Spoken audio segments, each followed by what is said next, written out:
na biso tala ngalo bakelo ko moko ndombole kanga et puis on parle ndombole kanga monde entier parce que ça qui ndombole binami na quartier là ta ndombole binami boye ndombole binami awe binami awe na to wana to boité comparaison ezalaki mais ndenge to ke nango lelo te ndenge to ke nango lelo to ko mo ke nango mabe skonde to ke nango ma culture na biso. Nos musiciens sont nos ambassadeurs. Batekaka image à culture yamboka na biso. On les appelle des ambassadeurs culturels, ba musiciens na biso. Déplique Pomba Nios avec tous les respects que je te dois. Pourquoi quand vous voulez malandi, tu as dit des mots qui la yam à la. Qu'est-ce que c'est le Aujourd'hui même je parlais avec Gidon, la bisna lobby au sala acoustique naïe, je dois être là. Mon Dieu, botalelanga, Congo température, ya maman Rosette la fleur, nadambu. Voilà, bonjour, bonjour, on va tout, bonjour, on a en direct à Congo température, et balobi d'orcas, bolokoko, nous tombons dans mingi, on aussi vraiment na banda qui n'a bien, on va faire vraiment matoya, ba champion adol, ba zoratan, ba yannick et bille, ba papa bovi que maso, ba l'amère coucou de Paris, nous vendons on a vraiment pour na roulana, vraiment merci à tout, on est bazar branché, en tout cas, ça m'a la pambo la rabino, depuis que nous tombons dans la ça m'a la pambo la rabino, d'orcas, bolokoko aussi à polémique, ouais, j'accepte les moments. La ligne polémique parce qu'il y a une question à la musique, il y a une question à la musicien, la musique va avancer. Parce que lorsque je compare faire égaux, on a pas dit pour pâter, on va avancer. Ceux qui veulent comparer plutôt héritier Watanabe et Nafina Fali pour avancer. Donc il faut une comparaison, on a Ezra Poto, Pesara Baron Makasi, héritier Watanabe Azara Makasi, Fali pour Azara Makasi, faire égaux Azara Makasi. Durant tout ça, bongo dans la polémique, mais polémique est que dans le sens où Bino Boteur a bis au non, c'est désabonné la chaîne Oyo, polémique elle est qui trop polémique, il y a aussi un musicien à biso, Bamata. Et voilà, dans mon colo Alélo, on a bongo la diva Mbela, ou la bongo na Elenga Congo, une fille qui parle bien, très polie, très sage, ça a vraiment maillé. Nolinga qui tout ça, moi, petite analyse, naïe juste il y a 15 minutes, tout le bas. À propos, il y a acoustique, il y a Ferrigola, il y a Diego Milito, il y a Kabose Boulembo, il y a Taldé des Monticules, tout le monde peut d'ici là, les 5 juin, Karine Mokozi la Baronne, au hasard, les 5 jours de Kozapé acoustique naïe, au hasard pour ça, mais par rapport à l'acoustique, on a Batoumi, Bazo pour juger, Balobi acoustique, il y a Diego Milito, Betama qui sent, et avec le code live.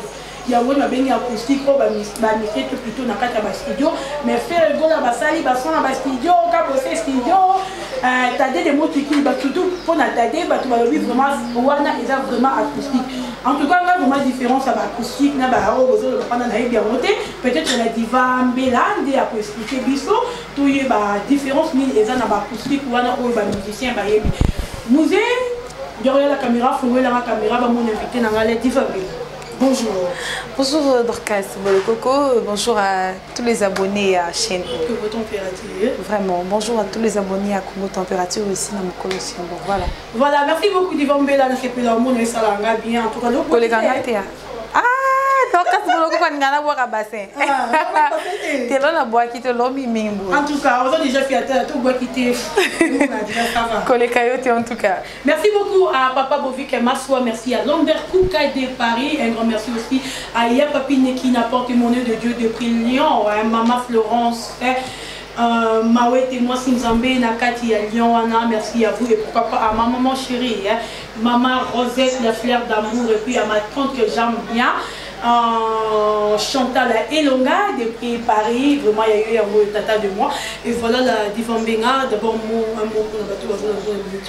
Ok, d'accord, merci beaucoup Nabatono Sobalandarabi, Bazolandabis, merci beaucoup Nabatono Sobalandarabi parce que boulot sans soutien mon boulot.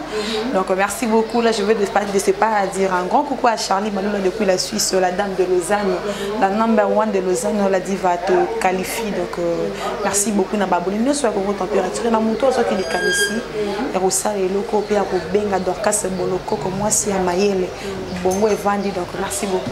Je crois que la première fois à la Congo température, mais nous allons découvrir parce que c'est une tissage qui parle bien. Nous avons essayé en français, linga la côté na kuta kendane. Donc bon message parce que pour nous vraiment trop na analyse. Asa moko to kangiye na sima ya. Il y a mon tonton qui est là, un mignon garçon que j'aime bien, Ange Noir. Pour tout gagner dans ce manière, pour la banalité. La diva, bonne moussala. Chérie, le boulot ça évolue bien, ça va. Par rapport au confinement, donc un confinement imposé, mais un boulot qui est bien. Vous travaillez bien. Tout travail na biso, donc par rapport au boulot qui est bien. Pas maman Rosette, est-ce que vous n'avez bien payé? Bah foutre à biso bien. On ira bien. On ira bien ma casse. On ira bien te mener na télé ma boîte na le badon. Souvent on va passer que na lia quand même parce que l'homme mangera à la sueur de son front. Donc Toto ça m'a commis à Biblia. L'homme mangera à la sueur de son front. Donc biso basi oyo. Dorcas to télé ma to lu ka to basi mo fuba ko ma biso na ba livre. Pour belé ba ko na mo ngala mo ka ko ni noko mo bo noko bo tange mingi fona lingile bula zuni mi ora noko loka so c'est normal. Oh noko nga violenga. Andeni. Chérie, biso ba fi internet bandumba tonzimi. Ba fi internet bandumba tonzimi, mais surtout partout zate. Ba fi ba kendo ça partout, voilà que soka moko internet ça la partout. To tiki musala o. To partout zate, to tellement to salim petit moto micro. To suis salaire na biso. Na kin et partout dans les pays africains, ce moi si à boire comme na câble le roi ya make-up bien mati de quoi talent à Ndumba. Sur la télé là bien à Ndumba. Et pourtant c'est pas ça. Nous travaillons. Bah partout biso ba foot biso en fonction de ça de salaka. Donc biso ba ba benga biso bandumba ba benga. Ba lu rasu kombo eleki ndumba ba bamba. Mais biso to partout ça, to tellement tout chaque ba to micro et nous faisons notre boulot. Donc c'est un peu ça. Voilà un joyeux anniversaire à mon petit que j'aime bien, que j'aime beaucoup mon frère à moi, Jérémy Coutu de Prime Météo. Joyeux anniversaire à vous. Vous connaissez mes deux pour maman musique et osaragate. Ange Noir va en bien et voilà la divorce aux années. Quand on a colombé la maman pour la musicien, tout le monde est acoustique, surtout acoustique où est cartonné plus au monde. Approprié à la musicien, à ces animaux qui fait rigola. Vous jugez qui d'abord acoustique ou en Dorcas Bolokoko, merci pour la question. Mais je vais rappeler quelque chose. Malgré les boyens battés, mais bateau bon on a bon sunganga. Et l'eau est bétama, oya oya oya oya oya oya. Dorcas, a fallu poupa. Zara acoustique, voilà. TV5. L'acoustique te fait rigoler, appeler son acoustique. Parce que moi, je suis fan de faire rigoler à un niveau, tu peux pas croire. Je suis fan de la musique à faire rigoler. La musique à faire rigoler à un niveau, tu peux pas croire. Mais on doit savoir faire la part de choses. L'acoustique, c'est lorsqu'un musicien chante, ils sont pour donc à Yembi, musique normale et tout comme nous voyons. Nous avons vu l'acoustique de l'Éternel Diego Milito, Motema Saratola. Motema Saratola, donc l'acoustique, il y a Diego Milito. Et bétamine à norme et acoustique. Parce que l'on retrouve bien acoustique, et l'on est salami, arrangeur à son azalakité, ingénieur azalaki, donc nous les bêtes, mon gongo et yembi, guitare et bétamine, synthé bétamine, moi drum et accompagné, c'est bon. Moi, ce qui moi groupe d'accompagnement, moi aux alawan et zali, c'est bon. Mais lorsqu'un acoustique, côté studio et côté arrangeur de son à Simbi et tout, en tout cas pour dire votre bien en acoustique. Et l'autre, en tout cas, dans ça. N'habitez on a fait tout na professionnel la musique parce que moi je pas fait l'ina mais trop bien en acoustique parce que on dingue auto yebeli acoustique ça que non tout tie wana tout tie bafle tout tie beau tout tie bonne technique de bande qu'on a biso bassi à sakana nango là je veux c'est pas dire bonjour à Milagros pas bête acoustique azo yemba moi c'est azo yemba zo boaka donc et continue dans studio té mais to yoki to sepeli nango to bite que acoustique à faire rigoler to sepeli nango té acoustique à kabosé boulé mais to sepeli nango té to lingi yango makasi mais on doit faire la part de choses l'acoustique c'est l'acoustique et ce qui est l'équipe dans studio et lamba mi la barangère à sauter bon et t'as le pas drayer c'est qu'il fallait pour passer la rana à TV5 monde on est acoustique to robé gros acoustique on les acoustiques on dit Diego Milito à ça les acoustiques il y a fait rigoler la paix bon par rapport tout bien en acoustique par rapport parce que qui ne la vérité mais c'est quand il va me la bonne ça l'analyse avec non voilà tu au fait fallait ça les acoustiques ba au fin nganga na commentaire na degré mo zoidete to mais ça na mafinga po te bi ke ma finga ande sala biso to zala donc bino to finga biso ko ba ko finga donc ba ki sa susu doza ko finga donc on est sala biso bien mais biso to tika te ko la vérité. Moi je suis fan de la musique congolaise donc et ça mutu mote o ba ki fan de la musique à Congo ayina fere ayina fali donc la musique congolaise avait zala et le roi Lioto il faut Faliatia il faut Ferreatia il faut Fabregas il faut aussi mingi Diego Milito l'homme du moment et surtout à Héritier Watanabe moto na tembe donc mi ange mi de mozo na makambo. Mais par rapport à l'acoustique, c'est comme si que Ferrego a fait qui devoir dans la musicien, le bilan de plus pour ma nuance. On a souhaité un joyeux anniversaire, même si en retard, en tout cas, je m'excuse depuis que pour moi, joyeux anniversaire Nayo.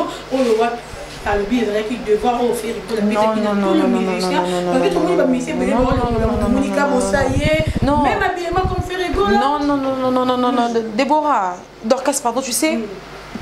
Et le gars, bon, la musique Zanini.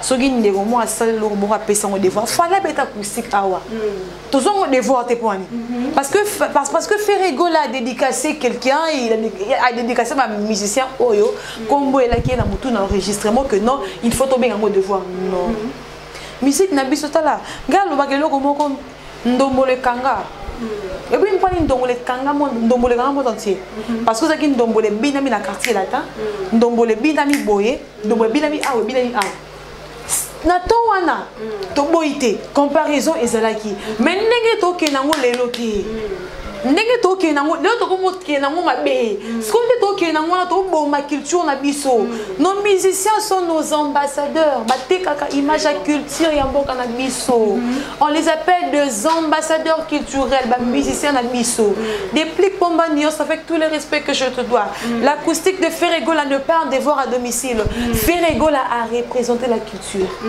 a passé devoir na mututé ceux qui ont fait ce devoir. Mais ça fait ça devoir dans tout. Pourquoi quand vous voulez malandi, t'as dit des mots qui a qu'est-ce qui passe là aujourd'hui même je parlais avec Gidon, la bis na lobby au sala acoustique na je dois être là. Si les hommes ont été casés le quand c'est le roi bien. Et c'est le roi bien. Soutenons de belles initiatives. Et le zang a biso yangoana. Soutenons de belles initiatives. Tu sais moi j'ai apprécié quelque chose ba musicien na biso ba tei biso ba mélomane que tala Minga le bagana rankin monter le rankin na jibena wera. Ja rankin na jibena wera malgré ba tia na sema ba noko ba kufa ba ndoko musu ba bukala ba makolo na ba fikine et tout. Et la rankin monter et salema lelo o le rankin na jibena wera. D'accord. Et là moi mais ça biso ba sala ba tea biso ba melomane que non. Terme rankin tu me utiliser plutôt terme ya polémique. Il y a polémique. OK d'accord ma chérie biso to benga ngo polémique mais bon ba ke non ndenga mabe. Parce que polémique ko bomisa mututé. Polémique ko betisa mututé mais ndenge siko biso to memetoko mo la polémique ango yo chroniqueuse oleki na TV autant ko ba faire bo tant ka fali wana mama na butala ba ko bobolo le tout na degré mo zo idete ba ko panzo caméra et ba journaliste bi ba panza ba caméra et ba journaliste bi ba commune voilà et ba journaliste et pourtant biso to ba mo ba passeport rouge on a le droit de passer partout je peux passer chez Ferrego là je peux passer chez Fali parce que biso on a posé toujours information et plutôt divulguer la population et d'accord sur le point le bakeno voilà Ferrego là et là connaît ils ça tout ça elango tu sais ba mission ba té biso eloko moko na mona quand na Bercy à Fali pourquoi même bateau biso to mando kanisa que non à soutenir moninga na été il a fait ça depuis que Pomba Nios il vient de faire un accident grave et mortel c'est tout le monde même son disons je peux pas dire son ennemi mais son employé terme nini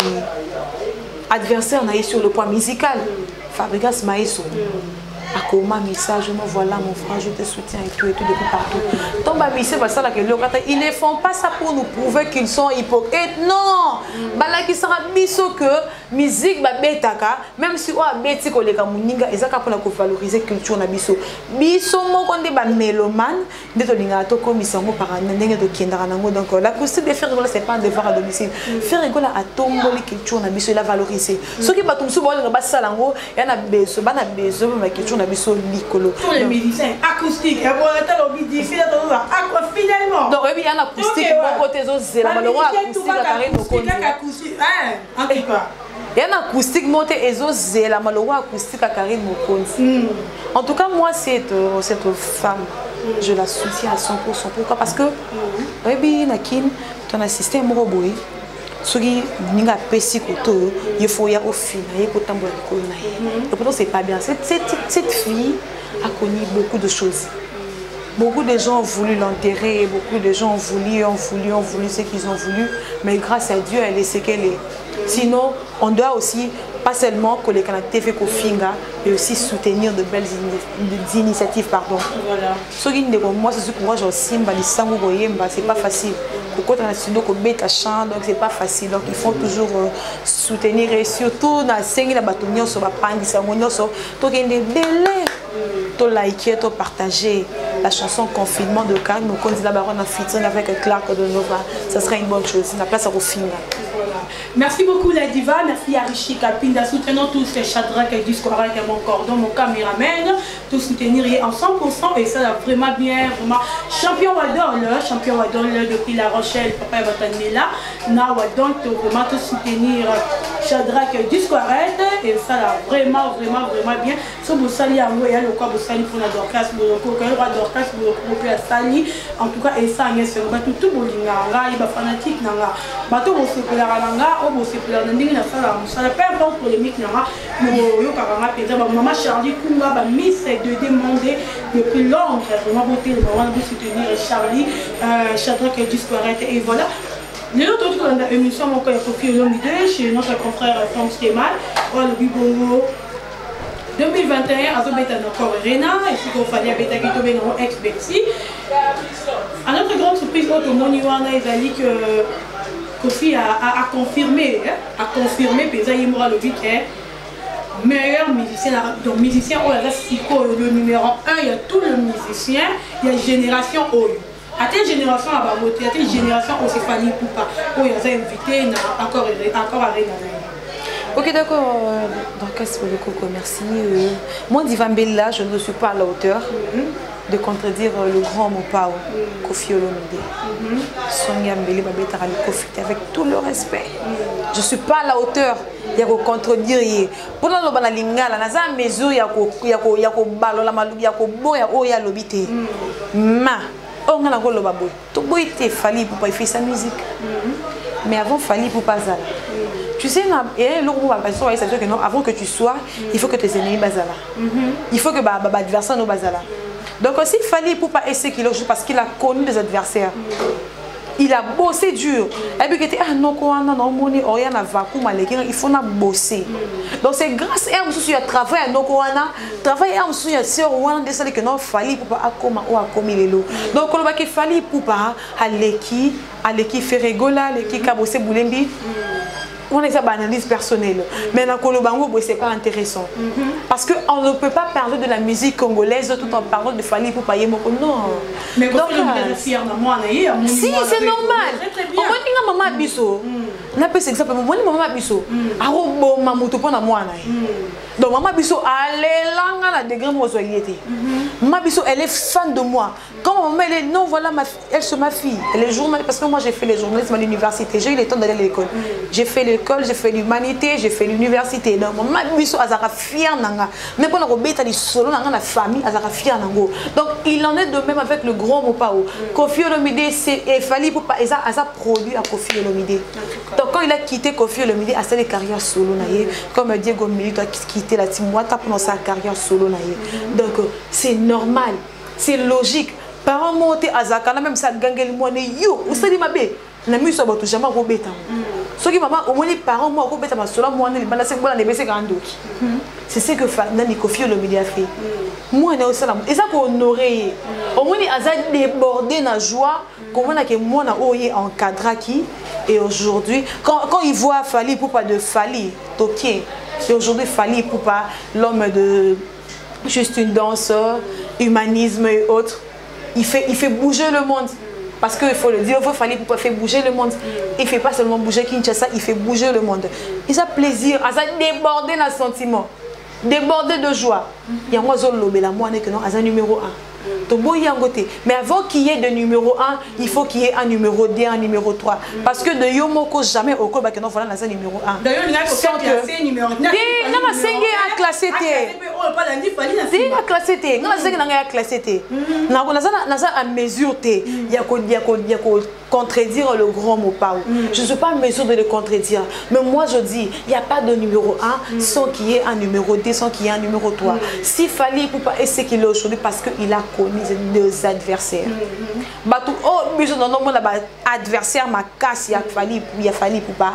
Ce sont des gens au bas soutenir qui est mon frère. Bonne chance pour la Corarena. Bateau monsieur donner qu'on considérer bongo dans la besoin de moi on va faire rigoler la fallait ça va coûter n'andia va ko panza na mituka buka tout ani ok ça nango bongo te donc ça nango bongo tout le monde qui on encore arena awa félicitations bonne chose ça comme offre nous te soutenir ça prouve que malgré ce qu'il y a, malgré le polémique, parce que la musique est en polémique.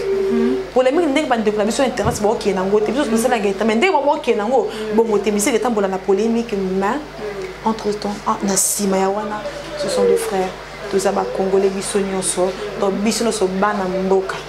Donc polémique est ça, mais Bissonioso, fan de tout, mais Mélarango. Bon, donc voilà, c'est un peu ça. Voilà, merci beaucoup la diva de commune Bisso vraiment pour chiter. En différence entre Ferrego et la Fali Poupa. S'il faut faire une différence entre Ferrego et Fali Poupa, ça sera un peu compliqué, un peu difficile parce que Ferrego la salle générique, Fali la salle générique. Ferrego la bétara à salle rumba, Fali Poupa salle rumba. Ferrego la capable de remettre acoustique. Fali Poupa capable de salango. Ferrego il est capable de faire un acapella, donc chanter sans accompagnement musical. Fali Poupa capable de salango. Donc comparer Ferrego na Fali, elle aura maman boti mwana, alingi Anna, aboyi Marie. D'abord il est un meilleur chanteur. Maman tout ba imba danger. Tala, et puis ana bash. Tala, ba musicien so ba yemba jeter. Et puis ngaso na humanisme. Non, j'ai de chanter pour. Si on aura quitté Libaya, on aura nani kusi au Ferrego. Wa yembela paix à son âme nani comment on appelle les banquiers Claude Onga tala so ki nzembo wana oki humanisme oki kiti libaya oki tano nous avons de potentiel na la benga ngo ba potentiel Ferrego na fali ba ba richesse na miso au monde to ba polo ba dessiner 50 cents ba dessiner photo la ta polo ba ti fali koto ba ti ferry. Ambassadeur, on a représenté valablement sur le plan culturel. Merci beaucoup. Notre dernière question, est-ce que Héritier Watanabe a obligé de payer au salaire acoustique? Il n'est pas obligé. Il n'est pas obligé. Si Héritier Watanabe ferait un acoustique, il ferait un consentement. Partout bon ça l'acoustique de Simé bon monde qui boité au ça l'acoustique azate consentement na bango. Voilà, merci beaucoup la diva Mbela to comme il a mis son asuka si faut faire sa beauté na yo ouais. Bon voilà, il nous est donné juste 5 minutes on tourne le bélaroquet à propos de Mambo Stali Sarah.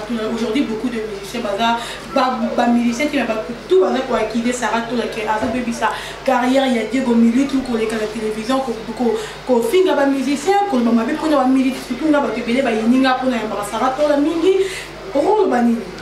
Ok, ce que je peux dire, Sarah la dame, moi s'il y a Diego Milito. Mais on doit faire la part de choses. Les boulots, c'est les boulots. La vie amoureuse, c'est la vie amoureuse. Certes que il y a moi s'il y a média, bali na ope on sala ndule. Mais keba, osa le voir obstacle mo pour na jona. Et qui est bien été. Merci. Diego Milito. Ok, d'accord. Diego Milito, il vient de la team Wata. Kobima dans la team Wata, Diego Milito, quel que soit où Ezali, mais il a dit que Diego Milito a un problème avec Héritier Watanabe. Parce que surtout l'Andeli, Diego Milito n'a pas un problème avec Héritier Watanabe. C'est juste le gars que par rapport à Diego Milito, regarder ses intérêts, à tali Moussala naye, à tali potentialité naye, à mon que je suis prêt de faire une carrière solo. Il y a un dans sala. Et là, on a aussi que j'apprécie beaucoup. Soutiens ton homme comme tu le fais déjà. Ma kolingate au côté ça y est na ba rancune mo boye ouais que ça le quoi ba obstacle na carrière na ye. Voilà, merci beaucoup la diva. Puis ça me vote plus numéro de téléphone de retour pour balancer. Ok, d'accord, merci beaucoup na bat fan nanga nyoso, merci beaucoup à la Fondation Junior Loboko. Merci beaucoup à la Fondation Junior Loboko en complicité avec Antidote de la forme. Là, je suis du côté de la France. Et ceux qui ont zone moké si ma côté en Suisse. En tout cas, si on a bête à ma solo en Suisse, on a zone à moins bigi. Donc, pour dire un grand merci au capitaine de l'équipe. À l'équipe, il a 12e dan. Il s'appelle le fiston Malila, le capitaine de l'équipe confirmée de la Suisse. Donc, il y a Vandi Boy, on a nous avons bamba mouvement, nous avons bêta tegou, madame, on a pendaza boaleng, donc ça la vantité. Donc, oh, ça la vantité, on a notre Mickey, tout n'est fait pour y ça. La bamba, mouvement jeté. Donc, c'est grâce à fiston Malila, il est mort depuis de la Suisse. Donc, big dédicace à toi. Et donc, n'oubliez pas de vous abonner sur la page Instagram de Junior Loboko pour la soutenir dès qu'on a biso et diaspora ou en 50 francs à Kabola on a bandé promotion sur numéro de téléphone et mon numéro de téléphone pour préciser donc lorsque tu peux ça ba numéro na biso et à poto luka mibali et maman tika to bino ba ko za ndumba pe ça numéro et ça poto luka mibali te donc tu peux ça ba numéro tu dois éclaircir nga lo ba na bango likolo ndumba ba luka kombo eleki ndumba donc ba bamba biso poto ça na biso partout. Mais tout ça, et le sang là-bas, c'est ce qu'on peut bien. Tu fous la bande quoi bien. Eh, ce qui est donc quand on coûte à carreau. Donc quoi bien la norme internationale. Non, je précise. Voilà, bon mané ka moto mais ngana kenda kuna na yebi. Donc je précise la vivra bien. À vivre en aille bien. Mais si quoi yo bande comme ça pour la sombre ta jean pour faire que ça partout. D'abord mon là quoi donc quand voilà ta jean donc ce qui est passé là partout. Donc il y a encore na bisoté. Donc ton so pesa un numéro et à tes potos luka mibalité to zangi mo na zangi mobilité. Na zangi na président na zangi mobilité. Donc mon numéro c'est le plus 243 082 56 32 122. Je réponds le plus 243 082 56 32 122. C'est pour bientôt de relancer. Donc quand je parle du lancement, donc de relancer Pena promotion et album au préambule, il y a miel de son motomoyembi. En tout cas, big dédicace à effet orange noir. Eh, ça n'a obligé té. Et ça m'a embouté que ça l'acoustique. Parce que même mutu mundu qui était ça l'acoustique té. Né makambu balobi mikolo la diva acoustique né makambu. Merci beaucoup à Ange Noir. Mais sa vie. Ange Noir mais sa vie. Moi la mobali moko ya mayele. Yé na zara mundoro makasi. Merci beaucoup na yoka kana fait. Yé na zara mundoro makasi. Depuis La Rochelle, merci à Yannick Kabile, papa Bobby Kemaswa, Lambert Kouka de Paris, Lazare fait grand Dieu, Nakata Lausanne, merci aussi à Ya Papine qui n'a porté monnaie de Dieu, merci Elonga de prix Bandal, merci aussi à Maman Florence, Mawete, moi si vous avez des prières, Ya Papine qui n'a Mawete, et puis merci à vous, merci à tous nos abonnés, abonnés tout, ya Congo Température, Dorcas Boko, Aninga, Bino, tellement vous tenez la régularité, ça la rapproche, pour notre camarade, Bino, vous s'abonnez, 30 000 abonnés et que ça année à des gars. Malobi, lobby déjà pour vous télé surprise, il y a tous les journalistes. Malobi télé surprise, il y a les journalistes. Donc, il y a oh, mais oui, il faut que la journaliste va vivre. Alors, moi je vis bien. Il y a la télévision, tu as vu un lancement, les Robandalobi n'a pas réussi. Bon, on va brancher en direct pour votre température. Nous allons à la prochaine. Nous allons là à tout le monde qui va brancher en direct à votre température. Et surtout à maman avec la fleur d'amour. Bye! Mon atier, botalelanga. Congo température, ya maman Rosette la fleur, nadambu.